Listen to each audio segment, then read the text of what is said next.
오늘 이 시간에는 유형자산의 자본적 지출과 수익적 지출, 그다음에 건설기인 자산 이런 것들에 대해서 공부를 하도록 하고요. 그리고 수익 비용의 이연과 예상에 대해서 살펴보는 시간을 갖도록 하겠습니다. 먼저 유형자산의 자본적 지출과 수익적 지출입니다. 유형자산의 자본적 지출과 수익적 지출인데요. 어, 우리가 유형자산을 취득하고 난 후에 그 유지 관리를 위해서 지출 비용이 들어가거든요. 그러면 이 유지 관리를 위한 지출 비용을 단기의 비용으로 처리할 것인지 아니면 자산의 취득원가에 가산할 것인지를 구분하여서 단기 비용으로 처리하는 경우에는 수익적 지출, 자산을 처리하는 경우는 자본적 지출로 처리를 하면 되겠습니다. 그런데 어, 자본적 지출과 수익적 지출에 관련돼 가지고는 주로 문제 5번 수정에서도 가끔씩 출제가 되는 문제이고요. 그다음에 일반전표 입력에서도 가끔씩 출제가 되는 내용이니까요. 또 어렵지 않은 내용이니까 여러분들 꼭 기억하셔가지고 시험에 출제되는 것들은 꼭 맞출 수 있도록 했으면 좋겠습니다. 먼저 수익적 지출은 지출 효과가 단기적입니다. 즉 단순한 현상 유지를 위한 비용이죠. 그래서 유형자산의 능률 유지나 원상 회복을 위한 지출. 그래서 금액도 적습니다. 그래서 도색을 했다거나 파손된 유리를 교체했다거나 소모성 부품을 교체했다거나 차량의 타이어를 교체했다거나 뭐 엔진을 교체했다거나 이런 것들은 단순한 유형자산의 현상 유지를 위한 지출로 봐서 수익적 지출로 회계처리를 하시면 되겠습니다. 수익적 지출로 회계처리 되면 건물이나 기계장치 이런 것들에 대해서는 수선비 이렇게 또는 차량 운반고에 대해서는 차량 유지비 이렇게 회계 처리가 될 것이고요. 자본적 지출은 지출의 효과가 장기적인 거죠. 지출 효과가 장기적이고 그 지출로 인해서 그 자산의 내용 연수가 증가하거나 또 자산의 가치가 증대되는 지출 이런 것들은 자본적 지출로 본다는 거죠. 그래서 예를 들어 보면 건물에 피난 설비한다든가 뭐 중앙집중식 내부난방 설비 공사를 한다든지 그다음에 증축이나 증설 그다음에 유형자산의 용도가 변경되는 거죠. 토지의 용도가 변경되거나 또는 개조하거나 증축하는 것들. 그다음에 건물에 뭐 엘리베이터를 설치하는 것들. 뭐 이런 것들은 자산의 가치가 증대되는 지출이겠죠. 그래서 자산의 가치가 증대되거나 내용 요소가 증가하게 되는 금액도 크겠죠. 이러한 지출은 자본적 지출이기 때문에 자산의 원가에다가 포함시켜서 회계 처리를 하셔야 합니다. 다음은 건설 중인 자산에 대해서 설명을 드리도록 할게요. 어, 건설 중인 자산은 기업이 필요로 하면 건물이나 이런 구축물 이런 것들을 외부로부터 구입하지 않고 자가 건설해서 또 기계장치 같으면 자체 제작을 해서 이렇게 사용할 수가 있겠죠. 그러면 완공되기 전까지 건설이나 제작에 비용이 들어갈 거란 말입니다. 이런 것들을 건설 중인 자산으로 회계 처리하였다가 완료가 되면 해당 자산 계정에다가 플러스 해주면 되겠죠. 그러니까 이 건설 중인 자산도 임시 계정입니다. 임시 계정이에요. 그래서 임시 계정이기 때문에 나중에 건물이 완공되면 건물로 회계 처리하시면 되죠. 그래서 보시면 예를 들어서 뭐 1억짜리 건물을 짓기로 하고 1차 중도금 또는 1차 건설 비용 5천만 원을 뭐 수표를 해서 지급했다. 또는 현금으로 지급했다라고 한다면 완공이 되기 전까지 들어간 비용이니까 건설 중인 자산으로 이렇게 회계 처리해놨다가 나중에 완공이 되면 건설 중인 자산이 건물 등으로 배치가 되면 되겠죠. 이번 시간은 손익에 관한 정리 그리고 소모품에 관한 회계 처리에 대해서 공부를 하도록 하겠습니다. 먼저 손익의 정리는 모든 회계 기록은 현금의 수입과 지출에 따라서 수입과 비용을 기정하는데요. 어, 현금의 수입과 지출이 있었더라도 차액에 속하는 금액이 있을 수 있다는 거죠. 이 차액에 속하는 금액을 이연이라고 하고요.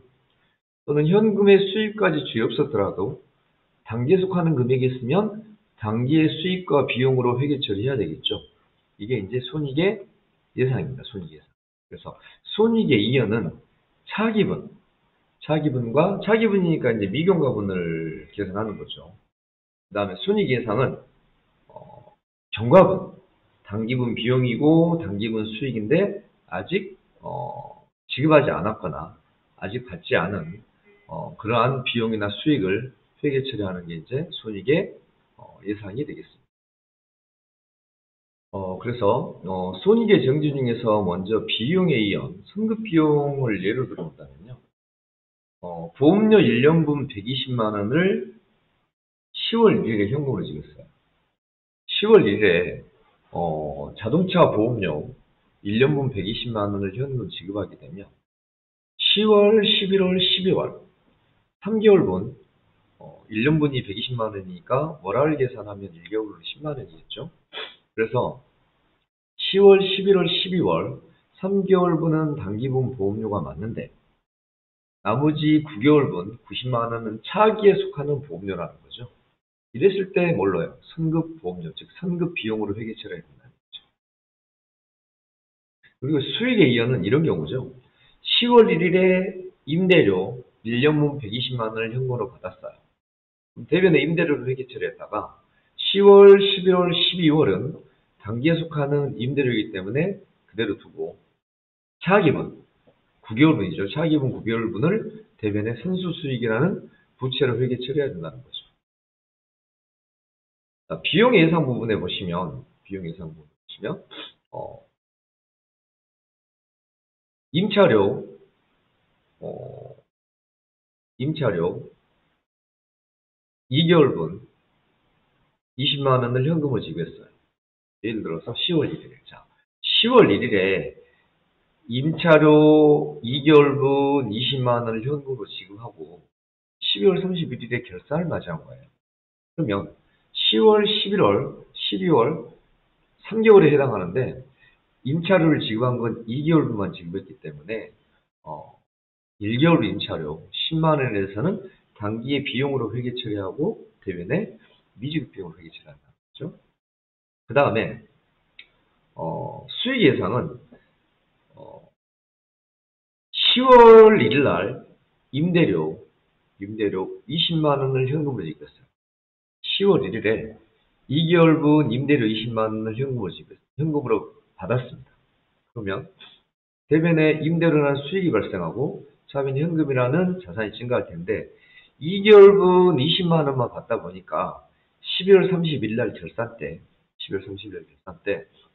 1개월분 1개월분 10만 원의 임대료는 아직 수입 회수하지 못한 거죠. 그래서 1개월분 임대료를 단기분 임대료에 해당하니까 임대료로 회계 처리하고 아직 받지 않은 임대료니까 미수수익으로 회계 처리한다는 거죠. 여기에 대해서 다시 자세하게 비용의 이연부터 다시 하나씩 정리를 한번 해보도록 하겠습니다. 먼저 손익의 이연 중에서 비용의 이연. 이미 지급한 비용인데 차액에 속하는 비용이 뭘로 회계 처리된다고? 선급 비용으로 회계 처리. 그러면 10월 1일 날 보험료 120만 원, 1년분 120만 원 현금으로 지급했어요. 차변에 보험료 120만 원이라는 비용이 발생했죠. 1년분이 120만 원이니까 1개월분은 10만 원에 해당하겠습니다. 그래서 차변에 보험료 120만 원, 대변에 현금 120만 원 이렇게 회계 처리했는데 12월 31일 결산을 맞이한 거죠. 그러면 10월, 11월, 12월 3개월분 30만 원은 단기분 보험료가 맞는데 나머지 9개월분은 단기에 속하지 않고 차기에 속하는 보험료라는 거죠. 그래서 이미 보험료로 회계 처리한 것을 수정분개해 줍니다. 뭘로? 승급비용. 얼마를? 9개월분 90만 원. 그래서 선급 비용은 비용의 2연에 해당하겠고요. 그 다음 선수수익을 한번 봐볼까요? 선수수익은 이미 단기에 받은 수익이에요. 수익인데 차기에 속하는 금액이 있다는 거죠. 즉 보시면 10월 1일에 임대료 1년분 120만 원을 현금으로 받았어요. 그러면 10월, 11월, 12월 3개월분은 단기분 임대료에 해당하지만 나머지 9개월분은 차기분 임대료라는 거죠. 즉 내년 도분 임대료라는 거죠. 그래서 내년 도분 임대료 90만 원만큼 돼요. 수정 공개하고 선 대변에는 선수 수익으로 회계 처리해 주셔야 되겠죠.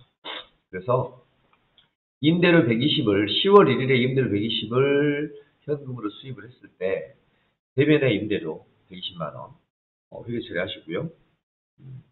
결산 때 10월, 11월, 12월 3개월분은 단기에 해당하는 보험료가 맞지만 결산 때 차기에 해당하는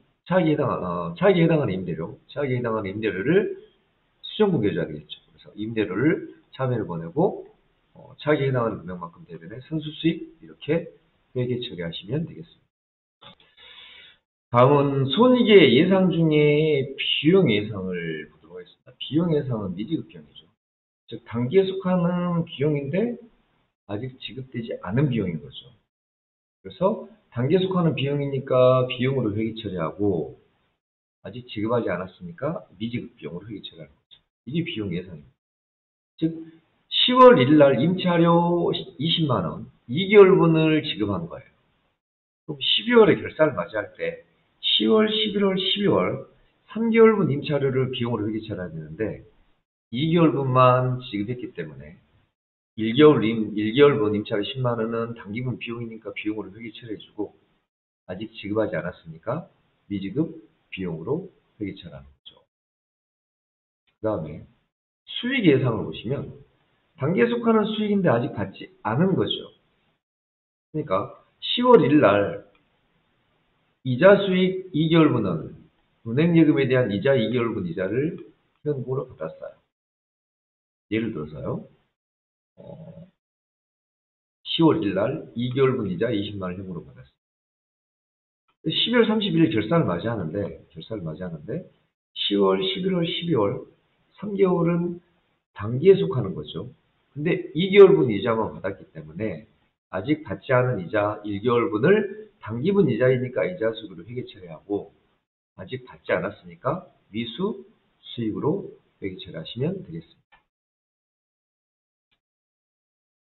다음은 소모품에 관한 회계 처리를 공부하도록 하겠습니다. 사무용 장부나 노트, 필기구, A4 용지, 가위 토너, 프린터 토너, 이런 것들은 소모품이 나와있죠. 그래서 소모품을 구입했을 때 비용 계정인 소모품 B로 회계 처리하는 방법이 있고요. 자산 계정인 소모품으로 회계 처리하는 방법이 있는데요. 소모품에 관한 회계 처리는 이렇게 구입했을 때 소모품 B라는 비용으로 회계 처리했을 때 하고 소모품이라는 자산으로 회계 처리했을 때 하고 결산 때 처리하는 방법이 좀 달라집니다. 그래서 소모품을 구입했을 때 차비는 소모품 B 이러면 비용으로 회계 처리하는 방법이고 소모품 이러면 자산으로 회계 처리하는 방법이 되겠습니다. 그래서 소모품 B로 회계 처리했을 때는 기말 결산 때 반대로 소모품 B. 소모품으로 회계 처리했을 때는 기말 결산 때 소모품 B, 소모품 이렇게 회계 처리하시는데요. 비용으로 회계 처리했을 때는 미사용액을 분기해 줘야겠죠. 그 다음에 자산으로 회계 처리했을 때는 기말 결산 때 사용액을 분기해 주는데요. 이게 무슨 말이냐면 예를 들어서 소모품 10만 원을 구입하고 소모품 B로 회계 처리했어요. 근데 기말 결산 때 비용으로 회계 처리한 소모품 B 10만 원 중에서 미사용액이 3만 원이라면 미사용액만큼 소모품 B에서 차감을 하고 미사용액만큼 소모품 B에서 차감하고 미사용액만큼 소모품이라는 자산으로 회계 처리하는 거죠. 그래서 소모품 B 10만 원 회계 처리했을 때는 기말 결산 때 소모품 B 금액은 미사용액을 분기해 주시면 되겠습니다. 자산으로 회계처리하는 방법은 구입했을 때 소모품 이렇게 회계처리하는 방법이죠. 즉 자산으로 구입했을 때는 차비는 소모품 10만 원 이렇게 회계처리했을 텐데요. 기말결산 때는 차비는 소모품 회계처리했기 때문에 기말결산 때는 사용한 것만큼, 즉 아까 10만 원 구입해서 미사용액이 3만 원이라고 했으니까 사용액은 7만 원이겠죠. 사용액 7만 원만큼 소모품이라는 자산에서 감소 처리하고 사용액만큼 소모품비라는 비용이 발생하겠죠. 그래서 다시 한번 정리하면 구입했을 때 소모품 비 10만 원 이렇게 회계 처리했다면 기말결산 때 비용으로 회계 처리했을 때는 미사용만큼을 소모품비로 회계 처리합니다. 그 다음에 자산을 회계 처리했을 때는 소모품으로 회계 처리했기 때문에 기말결산 때는 사용액만큼 차비는 소모품비, 소모품 이렇게 회계 처리한다라고 정리를 하시면 되겠습니다.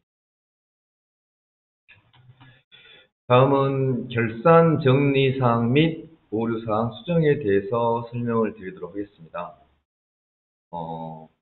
결산 정리사항은 전산회계 2급에서는 문제 6번으로 4문제 정도가 출제되고 있고요. 전산회계 1급에서는 문제 5번으로 한 3문제 정도가 출제가 되고 있고요. 전산회계 2급은 전체가 수동결산이 출제가 되고 있습니다. 물론 수동결산이지만 전산회계 2급에서도 자동결산을 할 수도 있겠습니다. 그렇지만 주로 자동결산 하지 않고 수동결산하는 걸로 그렇게 정리를 하시면 되겠고요.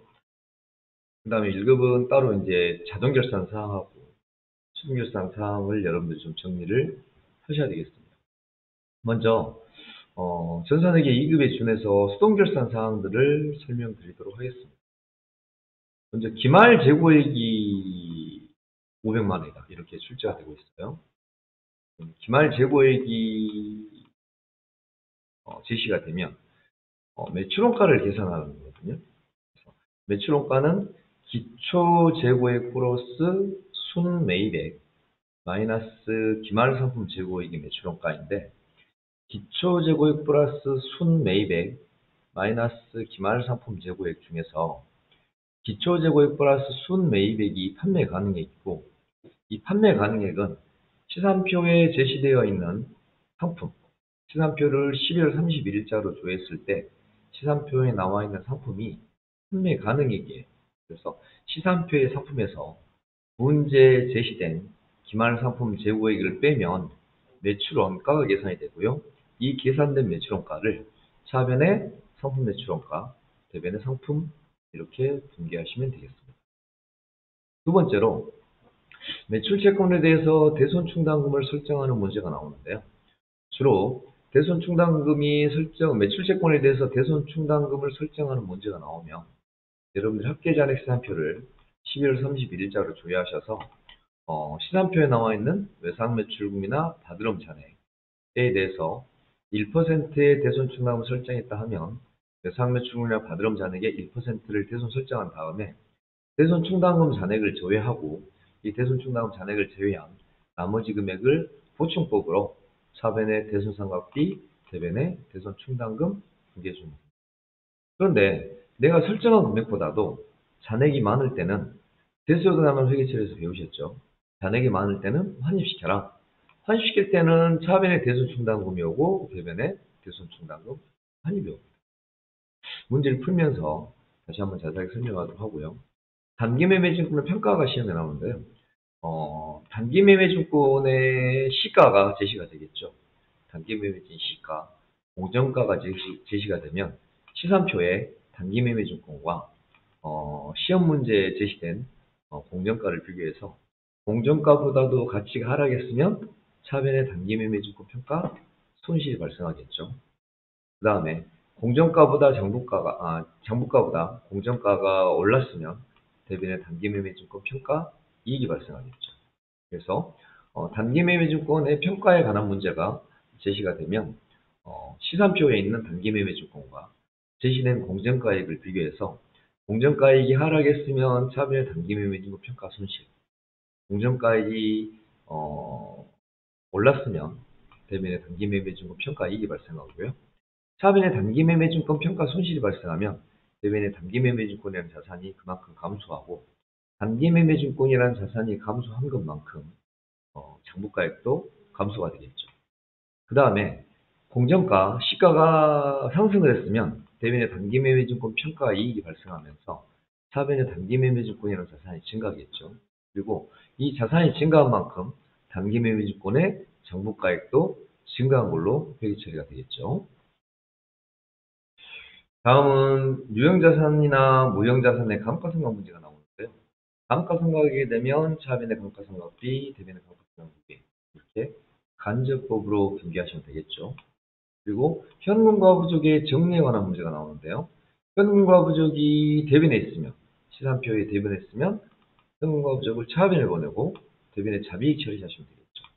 현금과 부족이 대변에 있다는 얘기는 현금의 실제액이 회계 기간 중 발행했다는 얘기이기 때문에 대변인 현금과 부족은 차변에 보내서 상계 처리하고 대변에 자비 회계 처리하시면 되겠고요. 현금과 부족이 만약에 시산표 차변에 있다면 현금과 부족을 대변에 보내고 그 금액만큼 답손실로 회계 처리하시면 되겠습니다. 다음은 소모품의 미사용에 관한 내용인데요. 소모품의 미사용이 나오거나 또는 사용이 나오게 되면 먼저는 이 소모품의 사용액이나 미사용액이 중요한 게 아니고 소모품을 구입했을 때 소모품비라는 비용으로 처리했느냐 소모품이라는 자산으로 회계 처리했냐에 따라서 기말결산 때 미사용액을 분기해 주느냐 또는 사용액을 분기해 주느냐 달라지겠죠. 그래서 만약에 소모품 B라는 비용으로 회계 처리됐으면 기말결산 때 차변의 소모품, 대변의 소모품 B 하면서 그 금액은 미사용액으로 분기해 주시면 되겠고요. 만약에 소모품이라는 자산으로 회계 처리했으면 기말결산 때는 반대로 소모품 B, 소모품 하신 다음에 그 금액은 사용액으로 분기해 주시면 되겠습니다. 그 다음에 회계 기간 중에 인출금이 있다면 인출금은 회사의 자산이나 회사의 현금 등을 개인기업의 대표가 개인적으로 사용하게 된 경우겠죠. 이렇게 개인적으로 사용하게 되면 차변에 인출금 처리했다가 기말결산 때 인출금을 대변에 보내고 차변에 자본금을 감소시켜 주시면 되겠습니다. 그 다음에 가수금이나 가지입금에 관한 회계 처리인데요. 가수금은 내용물명의 돈을 받았을 때 대변에 가수금 처리되어 있겠죠. 그러면 기말결산 때 가수금을 차변에 보내고 이게 외상매출금 횟수로 판명되거나 상품 주문 계약금으로 밝혀지면 대변에 외상매출금 또는 선수금 이렇게 회계 처리하시면 되고요. 가지입금은 직원의 출장을 보낼 때 출장비를 계산해서 지급했을 때 차변에 가지입금 회계 처리하잖아요. 그러면 기말결산 때는 가지입금을 대변에 보내고 사용한 만큼 차변에 여비교통비 회계 처리하시면 됩니다. 정산을 했을 때 가지입금 금액보다도 여비교통비, 즉 가져간 돈보다도 여비교통비로 사용한 금액이 적으면 현금으로 정산을 해서 차변에 현금 등이 들어오겠고요. 만약에 가지입금 금액보다도 여비교통비로 사용한 금액이 크다라고 한다면 대변에 추가로 현금으로 지급해줘야 되는 상황이 생기죠. 그 다음에 이제 비용 수익의 이연에 관해 가지고 승급비용, 선수수익, 미수수익, 미지급비용 등이 발생하는데 승급비용이나 선수수익은 비용과 수익의 이연에 해당하잖아요. 그래서 비용의 이연은 차변의 승급비용, 즉 비용의 보험료 등의 차기분 또는 미경과분은 차변의 승급비용으로 회계 처리하시고 그 다음에 선수수익, 즉 수익, 임대료 같은 수익의 미경과분, 즉 차기분은 대변의 선수수익으로 회계 처리하시고 차변의 수익에서 차감시켜 주시면 되겠습니다. 그 다음에 비용 수익의 예상인데요. 단기분 임대료이지만 아직 받지 않았을 때는 대변의 임대료를 회계 처리하고 받을 때까지 임시적으로 미수수익으로 회계 처리하시면 되겠죠. 그리고 단기분 비용인데 아직 지급하지 않은 비용이 있다면 단기분 비용으로 회계 처리하시고 대변의 미지급 비용으로 회계 처리하시면 되겠습니다. 그래서 승급 비용은 채권 자산이고요. 선수수익은 채무, 부채가 되겠습니다. 그리고 미수수익은 채권 자산에 해당하겠죠. 미지급 비용은 채무 부채에 해당을 하겠습니다. 그래서 결산 정리사항 및 오류 수정에 대해서 일단은 설명을 드렸었고요. 일단 전산회계 2급에 관련된 이론은 오늘 수업을 끝으로 일단 마치고요. 다음 시간부터는 전산회계 1급, 전산회계 1급을 설명드리도록 하겠습니다. 그 다음에 전산회계 2급에 제시된 예제 문제 등을 풀지 않았었거든요. 이러한 문제 등은 집체교육 시간에 따로 풀면서 다시 한번 교육을 하도록 하겠습니다. 오늘 수고 많으셨습니다.